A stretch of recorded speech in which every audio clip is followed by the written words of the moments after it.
Hadirin, pada satu hari ada seorang laki-laki datang kepada Rasulullah Shallallahu Alaihi Wasallam dan berkata, "Wahai Rasulullah, saya kali ini benar-benar celaka. Kenapa? Karena saya telah berhubungan badan dengan istri saya di siang hari di bulan Ramadan." Maka kemudian Rasulullah bersabda, "Kalau begitu merdekakanlah seorang budak belia." Laki-laki tadi kemudian menjawab, "Saya tidak memiliki budak ya Rasulullah. Saya tidak mampu memerdekakan seorang budak." Lalu yang mulia kemudian bersabda, "Kalau tidak mempunyai budak, maka engkau berpuasalah selama 2 bulan berturut-turut." Si laki-laki ini kemudian menjawab, "Saya tidak mampu melakukannya ya Rasulullah." Rasulullah kemudian berkata lebih lanjut, "Kalau begitu, berilah makan 60 orang miskin." Si laki-laki itu kemudian menjawab, "Ya Rasulullah, saya ini orang miskin. Saya tidak mempunyai apa-apa." Kemudian Rasulullah berlalu ke dalam rumahnya dan kemudian membawa sekeranjang penuh yang dipenuhi dengan kurma. Lalu beliau berkata, "Sedekahkan kurma ini kepada orang-orang yang meminta-minta di sekeliling rumahmu." Mendengar permintaan Rasulullah, si laki-laki ini kemudian menjawab, "Ya Rasulullah, saya ini adalah orang yang paling fakir di desa saya. Demi Allah, tidak ada keluarga yang lebih memerlukan kurma ini melebihi kebutuhan saya dan keluarga saya." Mendengar jawaban laki-laki itu, Rasulullah tersenyum sehingga gigi depan beliau tampak jelas.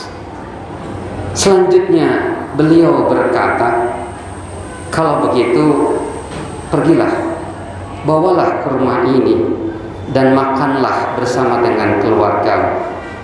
Lantas laki-laki itu pun pergi meninggalkan Nabi yang mulia. Rasulullah tersenyum geli dengan alasan, dengan ucapan yang dikemukakan oleh orang fakir tadi.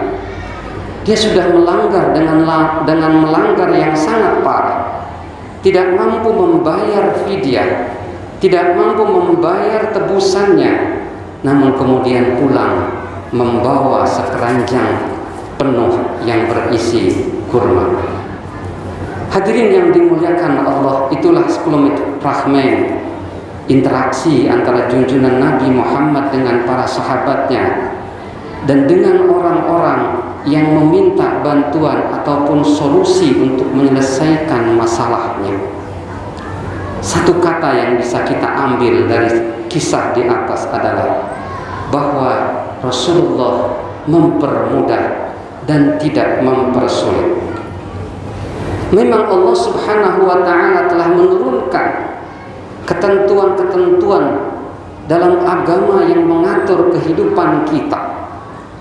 Ketentuan itu ada yang sifatnya baku dan sudah tidak bisa ditawar-tawar lagi. Seperti sholat isya harus 4 rakaat sementara sholat subuh hanya 2 rakaat. Padahal sholat isya itu mungkin sisa tenaga, sementara sholat subuh itu masih segar bugar karena baru bangun tidur. Akan tetapi sudah menjadi ketentuan, sholat isya 4 rakaat tidak boleh dikurangi, sholat subuh 2 rakaat tidak boleh ditambah.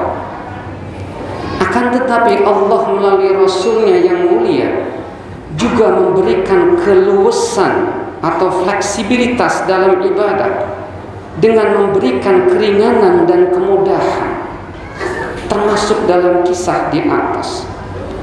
Hal ini selaras dengan firman Allah dalam Al-Quran surat Al-Baqarah ayat 185. A'udzu billahi minasyaitonir rajim. Bismillahirrahmanirrahim. Yuridullahu bikumul yusra wa la yuridu bikumul usra. Allah menghendaki kemudahan bagimu dan Allah tidak menghendaki kesulitan bagimu. Hadirin, jika agama yang hakikatnya merupakan bekal kita untuk kehidupan di akhirat masa depan yang langgeng tanpa ada ujung waktunya. Maka bagaimana dengan kehidupan kita di dunia ini? Apakah prinsip memudahkan urusan atau taisirul umur sudah menjadi roh yang menjiwai kehidupan kita? Apakah kepada setiap orang yang kita layani, yang memerlukan pertolongan kita sudah memudahkan urusan mereka? Memang patut disayangkan, sering prinsip memudahkan dalam agama ini tidak diterapkan dengan baik dalam kehidupan sosial, kehidupan negara, terlebih kalau urusan birokrasi pemerintahan. Harus banyak kita akui masyarakat merasa kesulitan ketika berurusan dengan kehidupan, terutama birokrasi pemerintahan. Seringkali urusan yang sebetulnya perlu waktu sebentar, maka yang terjadi adalah urusan itu berbelit-belit dan memerlukan waktu yang lama, dan ujung-ujungnya adalah UUD atau ujung-ujungnya duit. Hal ini sangat-sangat berlawanan dengan prinsip dalam Islam dan apa yang diperintahkan oleh Rasulullah SAW. Di antaranya Rasulullah memerintahkan kepada kita dalam sebuah hadis, yassiru wala tu'assiru, basyiru wala tunaffiru. Permudahlah, jangan kalian persulit. Gembirakanlah, jangan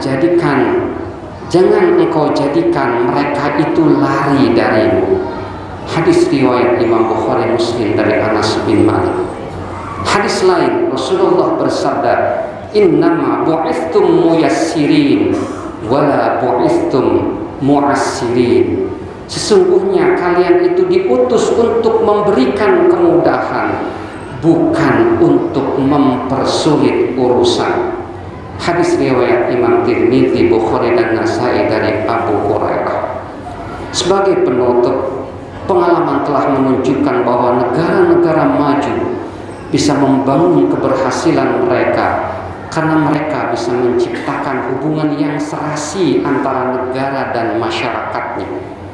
Salah satunya adalah dengan membuat urusan itu simple dan tidak berbelit-belit. Ada ungkapan yang populer di negara-negara maju, yakni KISS atau keep it simple and simple. Jadikanlah sesuatu itu mudah dan sederhana. Jangan persulit orang. Tradisi positif ini menjadikan rakyat taat aturan dan tidak lari menjauh dari aturan, karena tahu aturan diterapkan untuk keteraturan dan pelaksanaannya tidak mempersulit kehidupan. Hadirin, mudah-mudahan kita semua bisa mengamalkan ajaran mempermudah urusan orang lain. Jangan pernah kita berpikiran untuk mempersulit urusan orang lain, karena hukum sosial akan berlaku, sunnatullah akan berjalan. Bagi mereka yang mempersulit urusan orang lain, maka orang lain pun akan mempersulit urusan dia. Dan barang siapa mempersulit urusan orang lain, maka Allah Subhanahu wa ta'ala pun akan mempersulit orang tersebut. Barakallahu li wa lakum fil Qur'anil Karim wa nafa'ani wa iyyakum bima fihi minal ayati wadh-dhikril hakim. Wa taqabbalallahu minni wa minkum tilawatahu innahu huwas samii'ul 'aliim.